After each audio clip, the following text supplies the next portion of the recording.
ದಾವಣಗೆರೆ ದಕ್ಷಿಣ ಕ್ಷೇತ್ರದಲ್ಲೂ ಕೂಡ ಇದೇ ರೀತಿಯಾಗಿ ಹಣ ಹಂಚಿಕೆ ಮಾಡ್ತಾ ಇರುವಂತಹ ಆರೋಪ ಕೇಳಿಬಂದಿದೆ. ಕುರುಡು ಕಾಂಚಾಣ ಸದ್ದು ಮಾಡ್ತಾ ಇದೆ.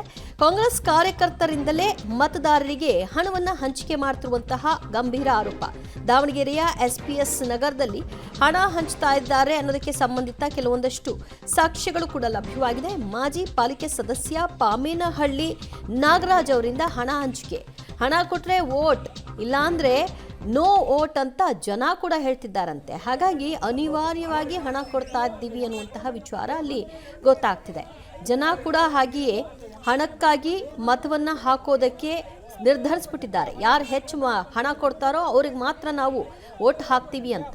ಅದರಂತೆ ಈಗ ಡಿಮಾಂಡ್ನ ಮೇರೆಗೆ ದುಡ್ಡು ಕೊಡ್ತಾ ಇದ್ದಾರೆ ಅನ್ನೋ ಆರೋಪ, ಸಂಬಂಧಿತ ದೃಶ್ಯಗಳು ಕೂಡ ಲಭ್ಯವಾಗಿದೆ.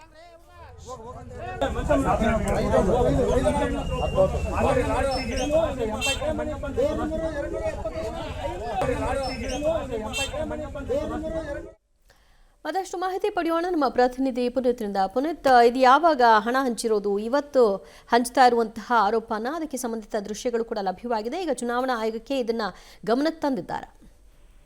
ಖಂಡಿತವಾಗ್ಲೂ ದಿವ್ಯ ಜೊತೆಯನ್ನು ದಾವಣಗೆರೆ ದಕ್ಷಿಣ ಕ್ಷೇತ್ರದ ಉಪಚುನಾವಣೆಯಲ್ಲಿ ಕರಡು ಕಾಂಚಾಣ ಕುಣಿಸ್ತಾ ಇದೆ ಅಂತಂದು ಹೇಳ್ಬೋದು. ಯಾಕಂದ್ರೆ ಯಾವ ಒಂದು ಪ್ರತಿಷ್ಠೆಗೆ ಇರುವಂತಹ ಕಾಂಗ್ರೆಸ್ ಹಾಗೂ ಬಿಜೆಪಿ ಪ್ರತಿಷ್ಠೆ ಕಣವಾಗಿರುವಂತಹ ನೆಲೆಯಲ್ಲಿ ಗೆಲ್ಲೇಬೇಕು ಅನ್ನೋ ನಿಟ್ಟಿನಲ್ಲಿ ಈಗ ಹಣವನ್ನು ಕೂಡ ಹಂಚ್ತಾ ಇರುವಂತದ್ದು. ಅದರಲ್ಲೂ ಪ್ರಮುಖವಾಗಿ ಕಾಂಗ್ರೆಸ್ ಕಾರ್ಯಕರ್ತರು ಹಾಗೂ ಮುಖಂಡರು ಕೂಡ ಬೆಳಿಗ್ಗೆಯಿಂದಲೂ ಕೂಡ 2,000, 3,000 ಈ ರೀತಿಯಾಗಿ ಪ್ರತಿಯೊಂದು ಮತಕ್ಕೆ ಒಂದೊಂದು ರೇಟ್ ನ ಫಿಕ್ಸ್ ಮಾಡಿ ಹಂಚ್ತಾ ಇರುವಂತಹ ನೆಲೆಯಲ್ಲಿ ಸಾರ್ವಜನಿಕರು ಈಗಾಗಲೇ ಮೊಬೈಲ್ ಅಲ್ಲಿ ದೃಶ್ಯವನ್ನು ಕೂಡ ಸೆರೆ ಹಿಡಿದಿರುವಂತದ್ದು, ಮತ್ತೆ ಸಾಮಾಜಿಕ ಜಾಲತಾಣದಲ್ಲಿ ಕೂಡ ಸಾಕಷ್ಟು ಆಕ್ರೋಶ ಕೂಡ ಹೊರಹಾಕ್ತಾ ಇರುವಂತದ್ದು.